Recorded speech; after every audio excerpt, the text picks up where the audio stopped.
हर हर नर्मदे, जय गुरुदेव। आज हम इस नए एपिसोड में फिर आ गए कुछ नए अनुभव और अंदाज लेके। नर्मदा परिक्रमा के अनुभव। गुरु परमहंस ज्ञानानंद महाराज जी अगले एपिसोड में बता रहे थे कोटेश्वर नामक स्थान में थे और उनके महत्व। फिर क्या हुआ उनके साथ, तो चलिए इस एपिसोड में जान लेते उनके मुंह से आगे का घटना, आगे का अनुभव उनके मुंह से ही सुन लेते।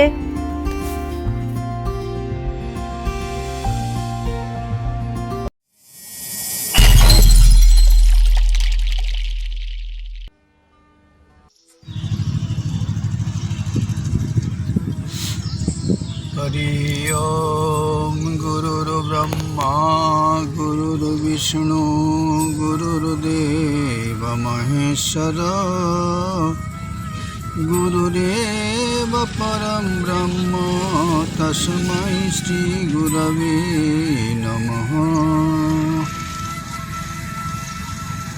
आत्मा तम गिरिजामति सहचर प्राणा शरीरं गृहं पूजा ते विषयोपभोगरचना निद्रा समाधिस्थिति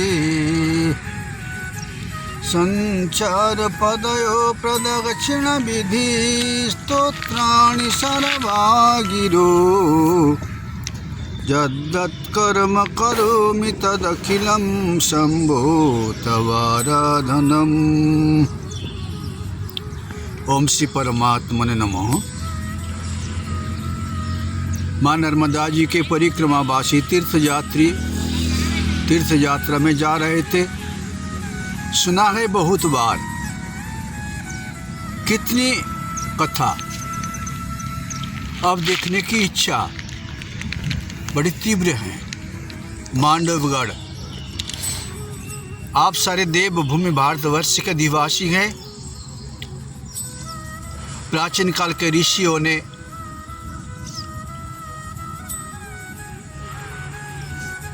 अपने जीवन को एक गवेषणागार जैसे बना लिया। सत्य क्या है, उसी सत्य का अनुसंधान करते हुए कोई साधु बन गए, कोई योगी बन गए, कोई घर छोड़ के, पुत्र परिवार सभी को छोड़ के एकांतवासी होके गवेषणा करने लगे। सत्य क्या है? लेकिन जो कुछ अपनी नजरों से देख रहा हूँ सारे विनाशी है। लेकिन विनाशी के पीछे ऐसी कौन सा शक्ति है जो शक्ति के सहारे अपने आप सब कुछ हो रहे हैं? वो क्या है? मांडवगढ़ आने के पहले शाम होने वाले थे। गांव वालों ने बोल रहे थे अब तालाब के किनारे से चले जाना। सही है, बड़ा भारी सरोवर जैसे है, जल का भंडार है, उसी के पास से ही तीर्थयात्री जा रहे थे। एक किसान बता दिया आप उस रास्ते से मत जाइए, इस जंगल के भीतर के पार हो जाइए, सामने आश्रम मिलेंगे, हाईवे के पास, वहाँ पहुँच जाना। चले आए। नजर से दिख रहे थे आकाश चुंबी मांडवगढ़ पर्वत, जो विंध्याचल के ही एक छोर पर हैं। लेकिन कब पहुंचूं, ऊपर कैसी चढ़ूं? घाटी चढ़ना पड़ेगा। शाम को आप पहुंचे बाबा जी के आश्रम पर। बाबा जी करीब 20 साल यहाँ पर निवास कर रहे हैं, परिक्रमावासी का सेवा कर रहे हैं। सेवा धर्म बहुत कठोरा। भगवान भोलेनाथ का मंदिर उनने बनाया, हनुमान जी का मंदिर पास में ही है। परिक्रमावासी जो कोई भी आ जाते हैं प्रेम से सेवा करते हैं। सवेरे वहीं से यात्रा कर लिया तीर्थ यात्री। लेकिन अब तो वन मार्ग के ऊपर उनको चलना गए। ढलाई रास्ता गए, चढ़ाई गए, जा रहे थे, लेकिन बार बार माँ नर्मदा जी का जय जयकार देते हुए जा रहे थे। पर ऊपर देखा एक बड़ा भारी गेट है। प्राचीन काल के देवभूमि भारतवर्ष में जो राजा लोग रहते थे उन लोगों ने बनाया।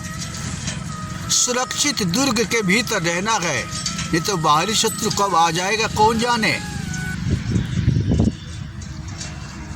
बाहरी शत्रु तो क्या ही हैं, लेकिन अपने पांच जो बाहरी शत्रु हैं, काम, क्रोध, लोभ, मोह, मद, मात्सर्य, इसको वश करना, इसको मार डालना इतनी सरल नहीं है। उसी को ही मारने के लिए ही साधु संत लोग अपने घर से निकल पड़ते हैं। क्या है सत्यानुसंधान। अगर सत्य को पालें, मिथ्या उनके पास सपना जैसे लगेंगे, छोड़ के चलना पड़ेगा। रास्ते में जा रहे थे, मांडवगढ़ के बिल्कुल पहाड़ के चोटी के ऊपर देखा गांव वाले माता लोग जा रही है जंगल में लकड़ी काटने के लिए। सर्दी का मौसम है, अग्नि तपना है, भोजन बनाना है, घर वालों को पालन पोषण करना है। बच्चे लोग सवेरे अग्नि तापने के लिए हल्ला मचाता है। माई लोग सवेरे सवेरे जा रही हैं, हाथ में उनकी हंसिया है, हंसमुख हैं, इतने कष्ट सहन करते हुए भी हंसमुख हैं। सर्वदा के लिए संतुष्ट सततंग योगी जततमा दृढ़ निश्चय। जैसे योगी हर एक परिस्थिति में सुख हो चाहे दुख हो, लाभ हो चाहे नुकसान हो, मान हो चाहे अपमान हो, सभी परिस्थिति में अपने को सुखी मानना ही ये तो योगी की स्वभाव ही है। उनको पूछा, माता जी ये जो गेट दिख रहा है क्या है? वहाँ पर जंगल है बाबा, पहले वहाँ पर राजा लोग रहते थे, अब राजा नहीं रहे, उनका ध्वंस अवशेष हैं। यहाँ पर पहले चहल पहल थे, आज वहाँ जंगली जानवर का निवास है, झाड़ पेड़ उगे हुए हैं। ये प्रकृति की नियम है, बनना और बिगड़ना। बस रास्ता बता के अब सीधे चले जाओ, नीलकंठेश्वर महादेव जी के वहाँ पहुँच जाओगे। जा रहे थे, देखा आश्चर्य है, आश्चर्यवत पश्यति कुश्चिदेन। श्रीमद् भगवद गीता जी में भगवान जी कहते हैं, जो कुछ भी नजरों से देखो इससे बढ़कर आश्चर्य क्या होता है। जो आज दिख रहा है वो कल नहीं रहेंगे। जा रहे थे, दोनों तरफ रास्ते के आजू बाजू इतनी पहाड़ी के ऊपर कहाँ से जल आ रहा है, जल का दाता कौन है। चारों तरफ गेहूँ है, चना है, मटरा है, और झाड़ पेड़ भी बड़े बड़े हैं। पहाड़ी के ऊपर इतनी ऊंचाई के ऊपर भी वो है। पहुंच गए नीलकंठेश्वर महादेव। कैसे उतरूं? सामने विशाल खाई, लेकिन मिल गए रास्ता, सीढ़ी। पास में रेलिंग पकड़ पकड़ के नीचे उतर गए। पास में एक बड़ा भारी कुंड है, नीचे उतर के देखा नीलकंठेश्वर महादेव। कैसी बनावटी है, कैसी भास्कर्य है प्राचीन भारतवर्ष के स्थापत्य शिल्प। अभी भी उनका निदर्शन देते हुए वही स्थान अपने सामने विराजमान है। पहुंच गए महंत जी के पास। महंत जी बड़ी प्रेम से सभी को बैठो बैठो बैठो उन्हें स्वागत किया। नर्मदे कर कहने लगे। साधु के स्वभाव है, जो पामर वो साधु चलंत तीर्थ जैसे हैं। वहाँ से आ गए नीलकंठेश्वर महादेव। पत्थर से बना हुआ, कोई ईंट से नहीं, कोई सीमेंट नहीं, पत्थर से बना हुआ मंदिर। भीतर उतर गए नीचे गर्भगृह में।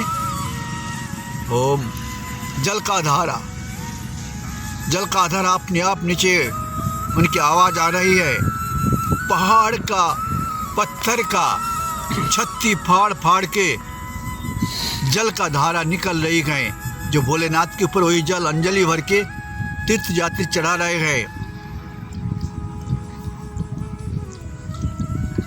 ओम नमः शिवाय मंत्र कहते कहते कोई कहते हैं त्र्यंबकम जजामहे सुगंधिं पुष्टिवर्धनम् उर्वारुकमिव बन्धनान् मृत्युर्मुक्षयमामृतात्।